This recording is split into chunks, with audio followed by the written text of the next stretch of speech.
Here at Neyland Stadium after Checker Neyland, the SEC opener, as Tennessee falls to the Georgia Bulldogs in overtime in a crazy one, 44-41. Hey, everybody, I'm Vince Ferrara. It's our guy, Josh Ward. And Tennessee had an opportunity to win this game at the end of regulation, 38-38 game, lining up Max Gilbert, 42-yard field goal, wide right. My goodness, I don't think anyone expected that. I was surprised. I thought he was going to hit it. Yeah. I think everybody in the stadium thought he was going to hit it. I think Kirby Smart thought he was going to hit it. Yeah. But he didn't. And they had to go play in overtime, and Tennessee couldn't do anything offensively there. Field goal's good, so Gilbert was able to respond to the miss and hit one. But then Georgia first play with the run inside the 5, and I think at that point everybody could feel what was about to happen. And a couple of plays later, Georgia wins the game. So it was an incredible game. This one is going to sting for a long time for Tennessee fans because of what it could have meant. Josh Heupel did talk after the game about what this team can still be over the course of the season, and he's right about that. They now have to be that with one loss already on the record. But it's a missed opportunity. Tennessee did a lot of really good things, though. The offense did a ton throughout the 4 quarters, especially at the start, and then when they had to respond after the lead was given up. So there's a lot of good to take out of this, but of course it's going to hurt. It's going to sting for the players, the coaches, the fans. Yeah, and look, we'll tell everyone that it was the closest game during the stretch, but fans don't care because you had an opportunity to win the game, but that is the reality of it is Tennessee is catching up. And when you looked at this game and you put positions side by side, it wasn't a decided advantage, a lot of positions when you compare them. And I think the game played out. I think a lot of us expected it to be a closer game. It played out that way. That, at the very least, is a good sign for where Tennessee can be. And everything is still in front of this Tennessee team. Right. Tennessee is going to have to go on the road for some tough games in the SEC. And there's a long way to go, which can be a good thing, or it can be a negative if Tennessee doesn't build off this result. But I think Tennessee showed that it can play when you line up with just about anybody in the country. Because I think Georgia is one of the top teams in the SEC, which means it's one of the top teams in the nation. Being at Neyland helped with that. If they played today in Athens, it probably doesn't go as smoothly for Tennessee, especially out of the gate. But I don't know that. All I know is when those two teams light up on the field, that Tennessee took it to Georgia, and if a field goal is good at the end of regulation, they walk out of here with the win. So Tennessee was as good or better as Georgia for most of the game.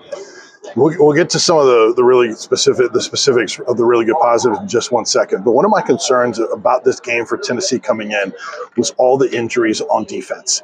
Didn't have Jackson Moore, didn't have David Hobbs, didn't have their 2 starting corners. They did get Tyree Weathersby back on defense. No David Sanders Jr. But, man, to be hit so hard on defense against this caliber of opponent, I think that caught up with them because – not only did they have to play some young guys, Ty Redmond obviously had a tough day today, but I think Tennessee was playing kind of a core. I don't know what the snap totals are, but I bet for some of those regulars like Don Bailey and Bryson Easton, I think some of those guys probably had a really high snap total, and I think you saw them not be as good later in the game. Yeah, I think that's true. They did respond after giving up a long touchdown drive. I worried, okay, is the defense going to be able to hold up at all?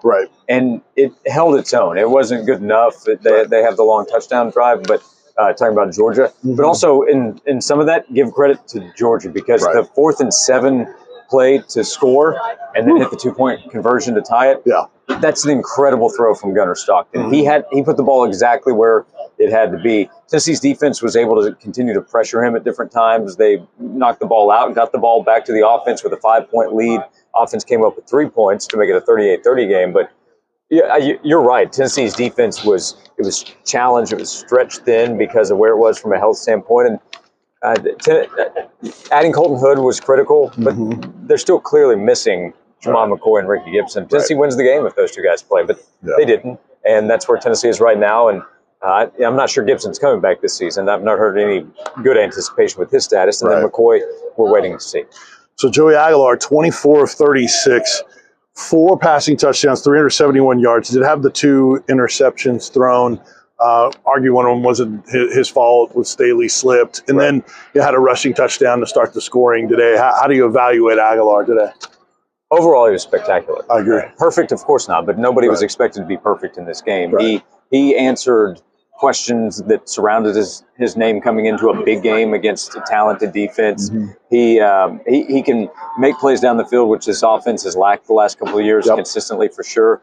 And I think his teammates have a strong belief in what he's able to do as well. I know the fans do. So I'm sure that there are some possessions, some throws that Joey's going to look at on film and say, well, I could have done this. I could have been better here. But that's always going to be the case. He was terrific. Joey Aguilar did more than enough for Tennessee to win the football game. Wide receivers were awesome tonight, too, including a career night from Chris Brazel with the 3 TD receptions. Yeah, Brazel, he stepped up. He made those plays down the field. He had a play where the ball wasn't perfect from Joey, and he was able to stretch out for a first down gain on that particular play. And Staley's going to make plays for this team in this offense. I think Mike Matthews will as well. He had one where off his hands. That also wasn't a perfect throw. But, again, that's not the expectation. The receivers overall, they're improving. They're making plays, and they're going to continue to do that. So Rodarius Jackson, he made a play where he's hit hard. Didn't pick up the first down on that play, but put him in a position. So there's so many bright spots to point to in this game. It's just it hurts to probably do that for Tennessee fans because you're doing that in defeat. It would be a wild celebration if Tennessee had won the game. But a takeaway can be that Tennessee showed what it's capable of against the best teams in the SEC. Well, when Tennessee had the lead, they got the fumble, and then they couldn't advance it and cash in on that. They had to settle for 3 on the 48-yard field goal from Gilbert. I thought that was pretty big to have to settle for 3 in that situation where you might be able to separate from Georgia enough to get to the finish line. Sure, if Tennessee's able to turn that turnover into a touchdown, that's probably ball game. Right. You never know, but that's probably ball game right there in that spot. And that is a spot where I'm sure plenty of people are also questioning, could Tennessee have been more aggressive in what they were trying to get done there? And I think the answer is probably yes. I look at the way Tennessee's defense responded. They were one play away from getting a stop up 38-30, and then that's probably ball game. So there are a lot of, well, if this had happened differently, this play or this possession, then the game goes Tennessee's way. There are probably more than a handful of those. It was that close, and it's a lot of credit to Georgia. Georgia's a championship program. They've got it. They needed help. They needed luck on a missed field goal at the end. But look at how they responded from the start of it. Everybody knows how good Georgia is, but Tennessee showed that it's not the same Tennessee it has been in the previous 8 matchups against Georgia. Previously, when Georgia went up 24-21, it's going to win 38-21. Yeah.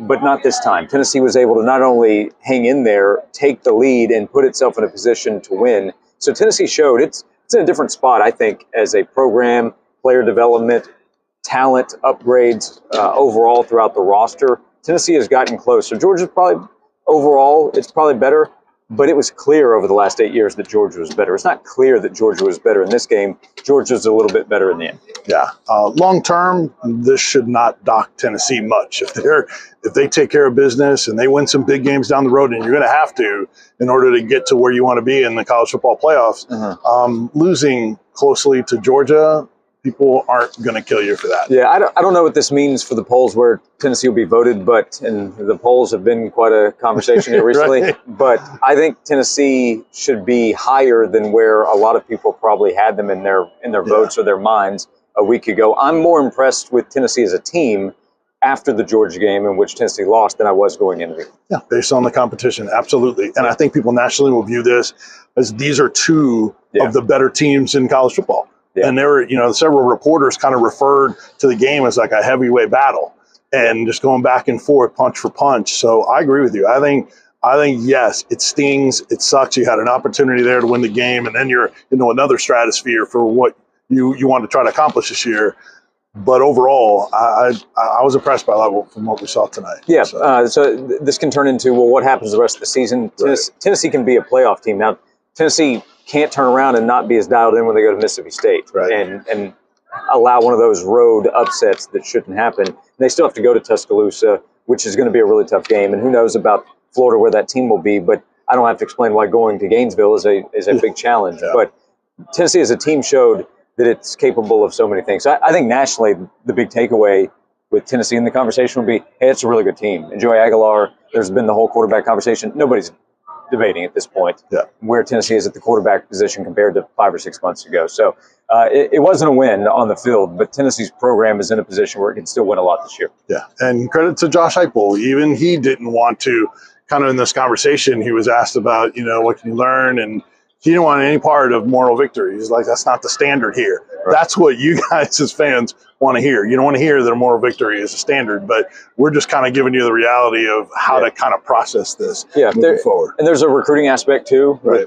in multiple sports, by the way, for this game. But recruits are going to look at Tennessee, prospects that Tennessee is trying to attract will look at this as something that recruits want to be a part of in the future. So, again, a lot of good things happen for Tennessee, not the result in the end, but it has to be something that Tennessee's players use to build on and not allow it to defeat them in the future. Yeah, and to that point, my goodness, how could they have not loved everything you saw today on national TV? I mean, the weather was awesome. Checker Nealon always looks amazing. I don't think there's anything better than that in terms of visuals in college football. So, a lot that you can build off of. But like Josh Heupel said in the postgame, if we choose to use it in the right way. So Sunday Sports Sound Off, you and the boys in the morning. Yeah, Sunday, 8 to 10 a.m. on the Sports Animal and WIVK 107.7. I'll be with VFL's Todd Kelly Jr. and Ollie Lane. So they will have a ton of insight into this game and what happened and what it can mean for Tennessee moving forward. Yeah, awesome. Check that out. And then Monday morning, John Wilkerson and I will kick off all of our live shows throughout the day.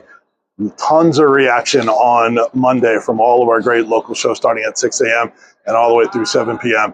with Tyler and including Josh and Swain from noon until 3 in the Eric Gaines show there in between. Josh, awesome job. Appreciate it. Thanks. We'll listen for you in the morning. Yeah, thank you. All right. That is Josh Ward. I am Vince Ferrara. Follow us on all the socials. It's Sports Animal 991 on all the socials. Subscribe to the YouTube channel if you're not currently doing so.